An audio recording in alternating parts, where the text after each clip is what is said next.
Today we will study a very important topic which is called as office management in libraries. See, you need to understand that library and information center itself is a complete unit, a complete division. So where lot of management oriented things are required to look into all the nitty-gritties of the whatever be the office management components are present in it. So we will look into how these things have been managed and what are the things you should do for having a office management in the library itself. Now, what is exactly the office management is? Every organization usually has administrative and financial units that take care of the general maintenance of the physical premises, management of office requirements like the purchase of stationery, equipments, human resources, watch and ward, finance and accounts, and many more. Now, these units under the control of a administrative and finance officers respectively, supported by section officers and assistants. They directly report to the chief manager of the organization. Now, one of the important component of as far as the library is concerned, all the students, you need to understand is what is called as library committee. In fact, there are several nomenclatures related to library committee. Some people they call it library advisory committee. Some people they call it library committee also. So, but the purpose or the goal or the mandate of the library committee remains the same. A library committee is always constituted by the organization with internal members and one or more external members to advise the top management in policy formulation and in establishing the professional standards and norms. This naturally introduces a number of organizational changes. All housekeeping operations invariably are integrated and centralized while the service points are decentralized. However, whatever may be the eventual organizational changes of a library, the principles and the process of organization will still be valid. So organizational charts also will obviously be different for an automated library as against the charts given in the next section. And we will take it up in a very different way that how this entire thing functions and what are the roles and responsibilities are also followed and all. Another important component here I want to emphasize on user education. See, for example, you students, you need to understand why a library exists. Because the main functionality of a library is to provide the service to the users. And these users are different types of users are there. Your main aim is to satisfy these users. Now, user studies, user education, and information literacy are the efforts to put library and information resources to effective use as users constitute the focal point of service in a library. Every activity has to hinge upon user satisfaction and should meet their requirements in any business endeavor.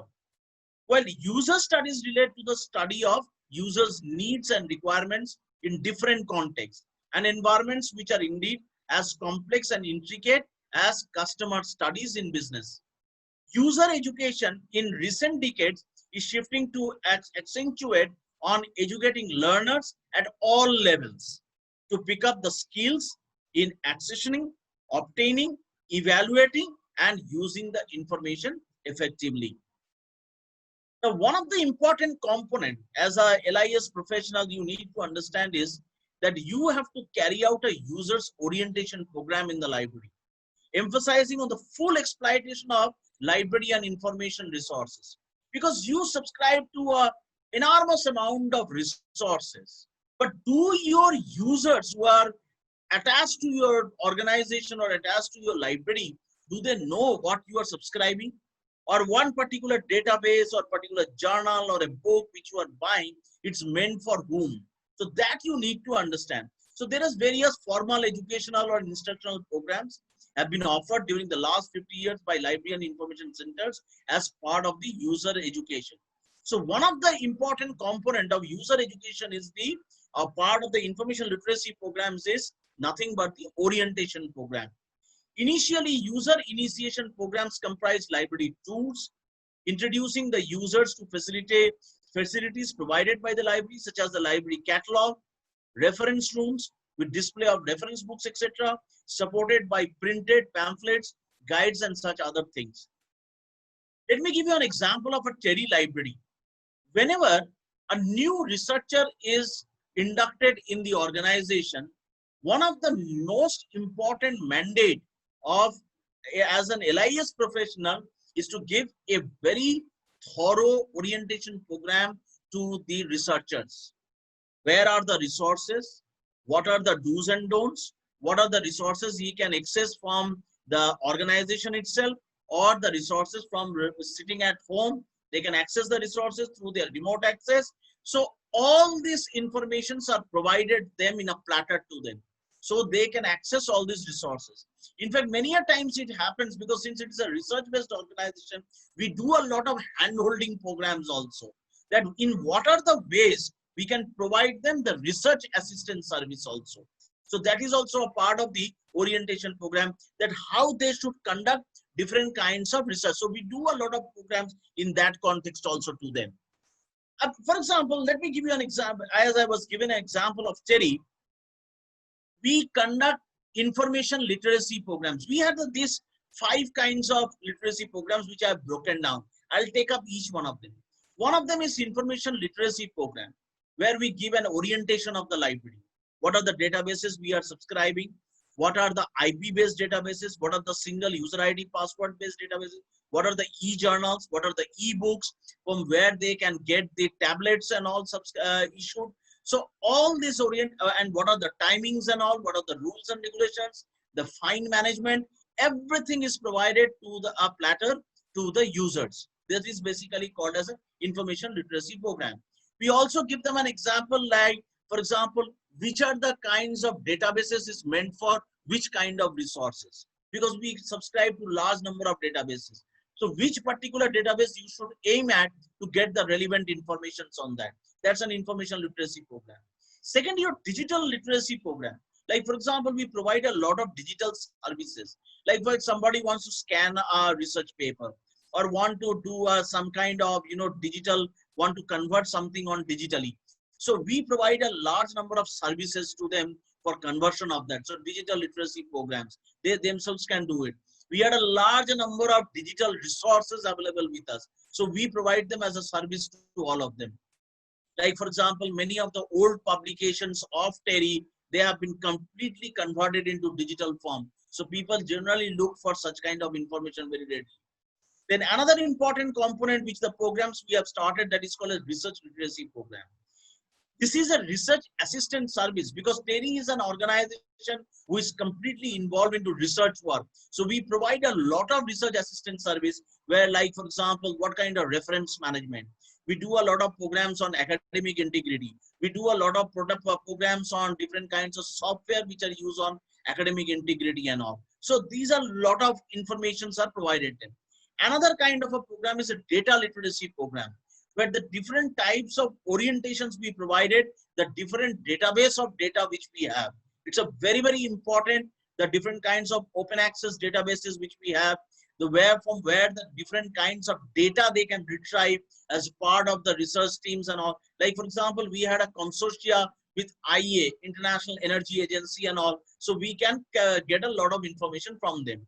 And then finally, one of the important literacy program we also conduct on the knowledge management literacy program, where we had a huge knowledge management system where each and every component is given an orientation program. And these programs are completely, we develop a calendar of all these programs, and on a continuous basis, we tell them that these are the kinds of services which you can provide to each and every researchers. And also this is a very, very mandatory, which and the examples I want to show you. I think TERI is one of the organizations which does a lot of programs, literally this kind of programs on a regular basis.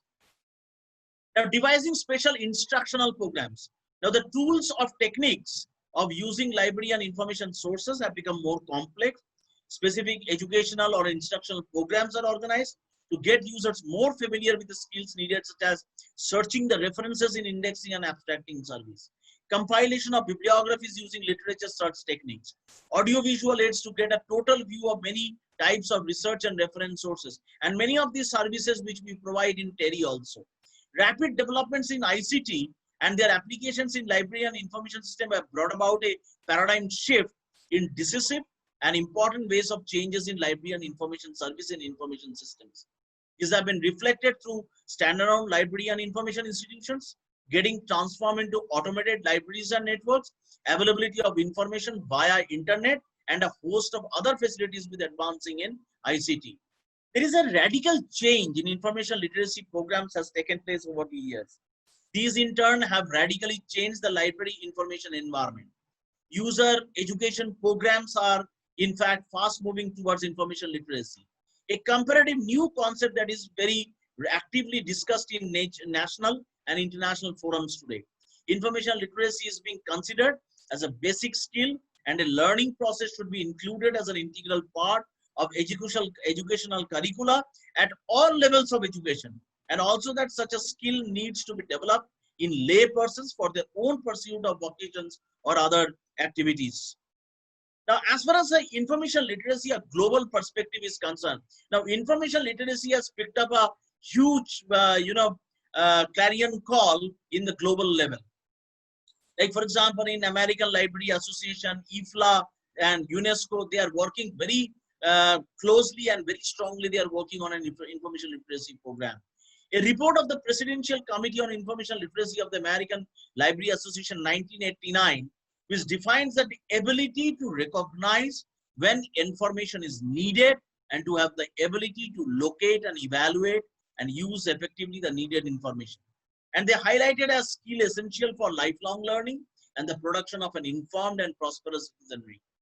In 2005, an international conference held in Prague, organized by the American National Forum, co-sponsored by UNESCO and IFLA, a proclamation was issued under the importance of information literacy as a basic fundamental human right and a lifelong learning skill. So two important components, fundamental human right and lifelong learning skills. We need to understand this.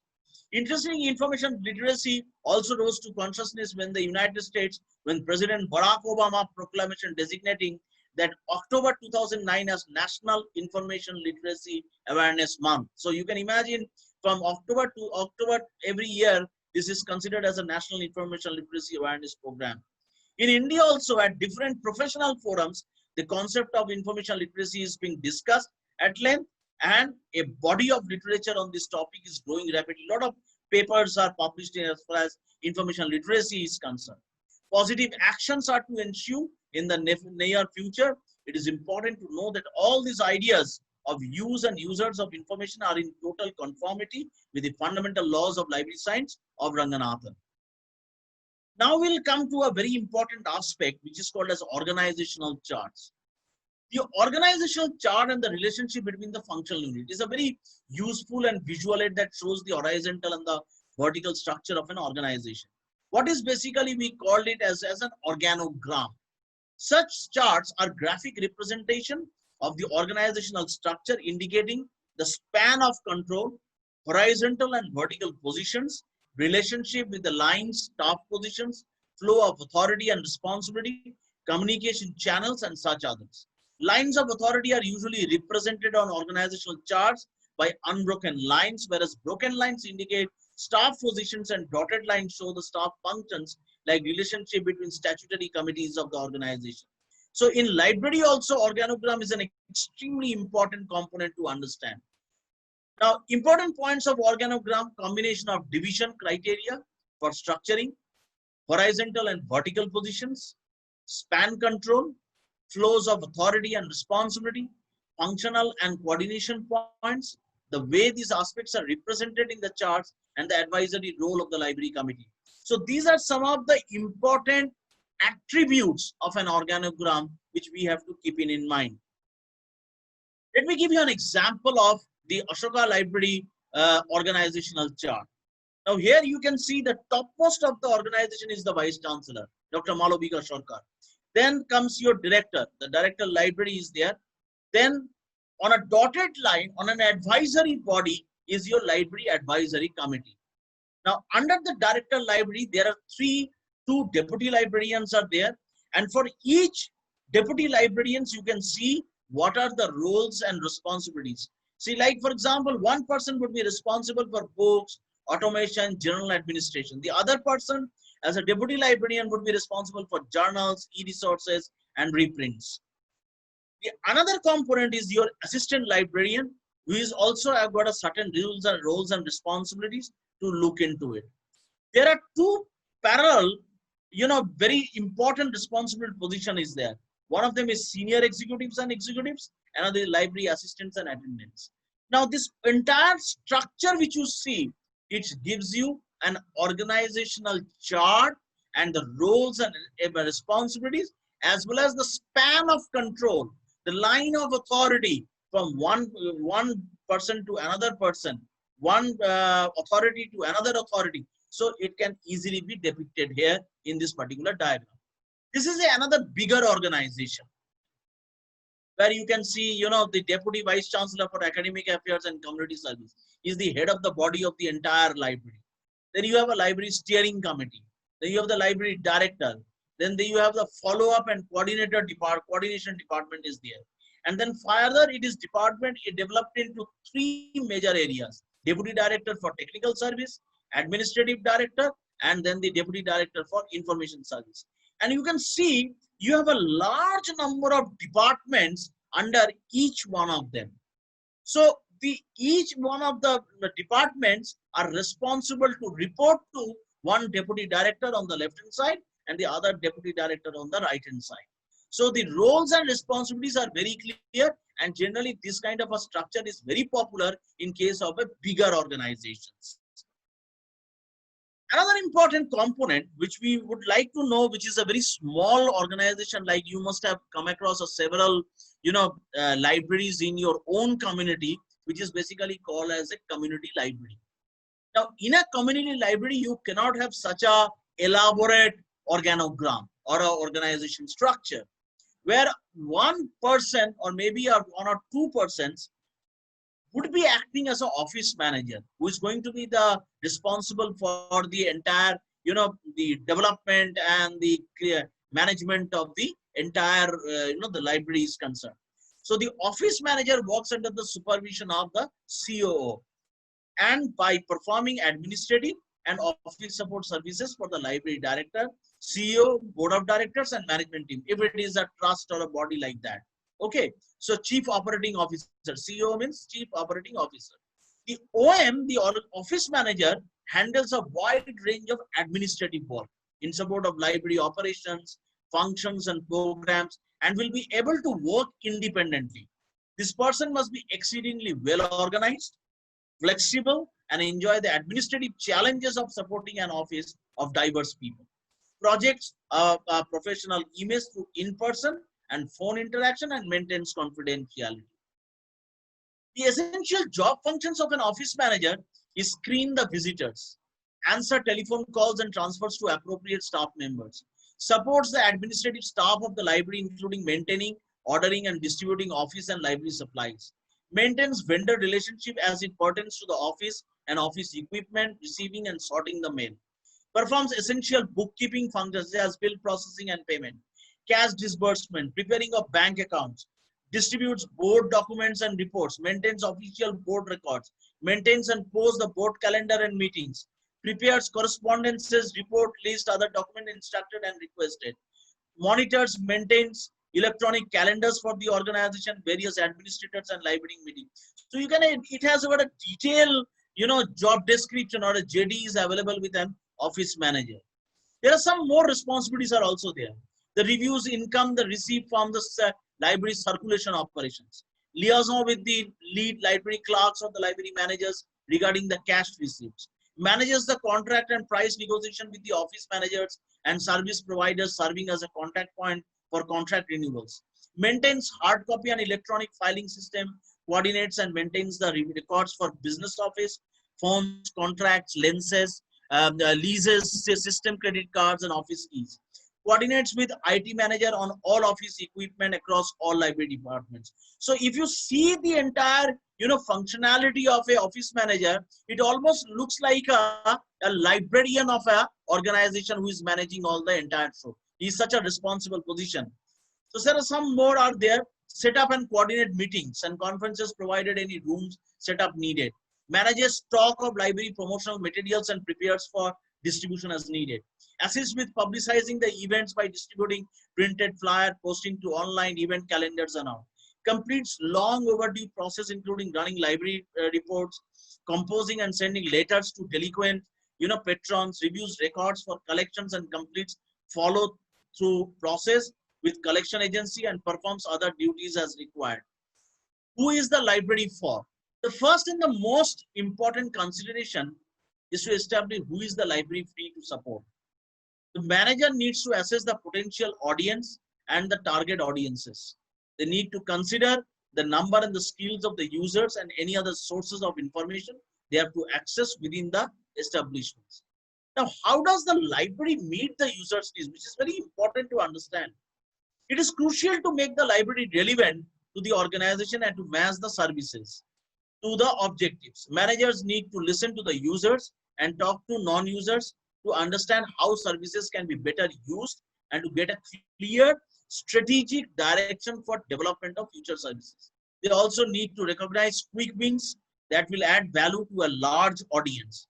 There needs to be a clear awareness of users' behaviors and a willingness to develop services which they can access easily using the preferred contact methods. Managers should also listen to their staff when considering user needs. People working in library services have clear evidence of what users ask for and their responses to what is provided. Where there are stories of satisfied customers, there is a scope to attract more business through marketing and promotion of those elements of the services. Now, has the library got the best people to run its service? This is a tough area for managers to address. Competency frameworks and published surveys show demand for a wide skill set for people working in libraries. Employers not only want core knowledge of information management, but also people with sophisticated communication and relationship building skills. Managers may also have to consider the need to include business specialists, working alongside information specialists in their teams to ensure the services developed aligned to work practices and user skills.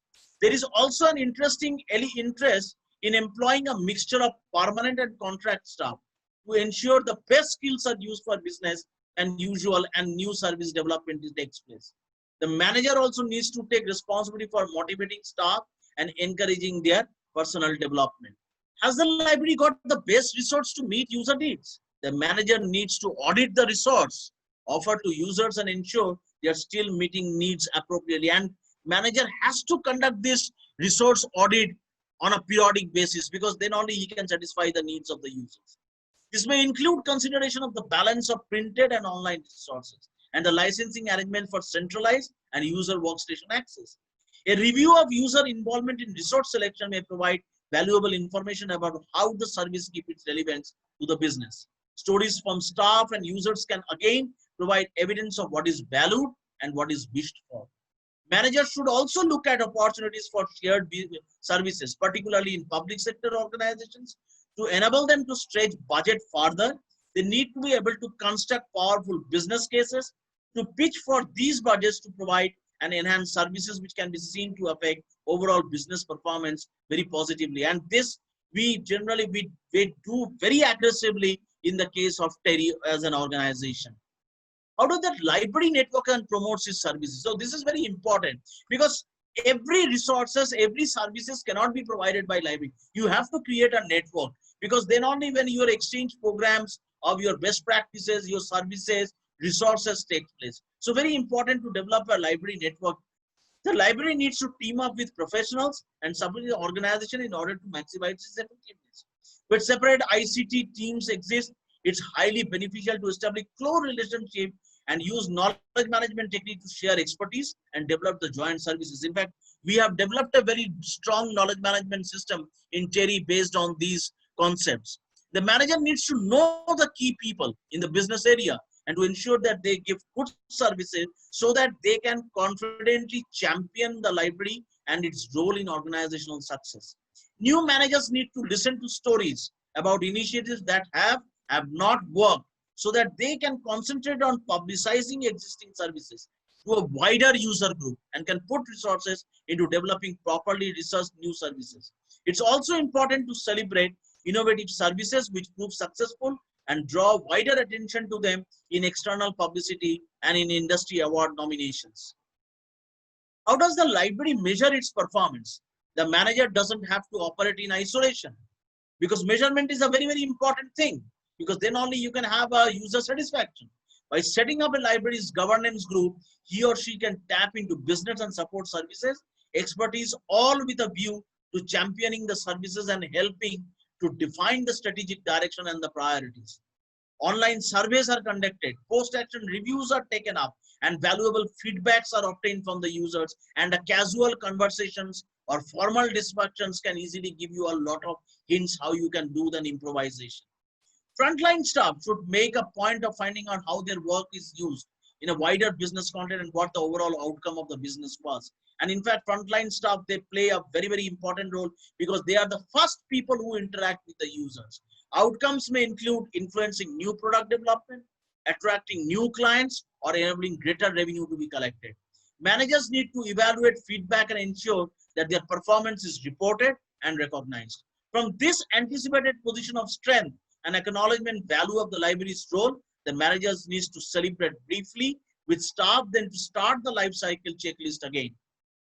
Organization changes constantly, and the library must do so to retain its level of success in actual perceived terms. It's challenging and requires hard work and proactive interaction with the business, but the rewards are worthwhile for all concerned. So there are some, looking at what we have done right now, there are certain library manager skills are required. Desire to meet and serve the library's users community. Ability to think analytically and to develop new or revise system procedures and workflow. Ability to exercise initiative and independent judgment. Knowledge of computers, the internet, and commercially available library software. Ability to prepare comprehensive reports and present the ideas. Ability to make administrative decisions, interpret the policies. Ability to motivate, establish, and maintain effective working relationship with their associates, supervisors, so they are bridging the gap. So, knowledge of the philosophy and techniques of library service. Ability to organize job duties and work independently. Creativity to develop and implement library programs or services. Ability to come both orally and in writing. So these are some of the fundamental skills which we look for a library managers in today's context. So I have given you a complete overview that what are the roles to be played by an office manager or a library manager when he is managing the library in an organization, irrespective of the shape, size of that organization. So thank you all for a patient listening. And thank you very much.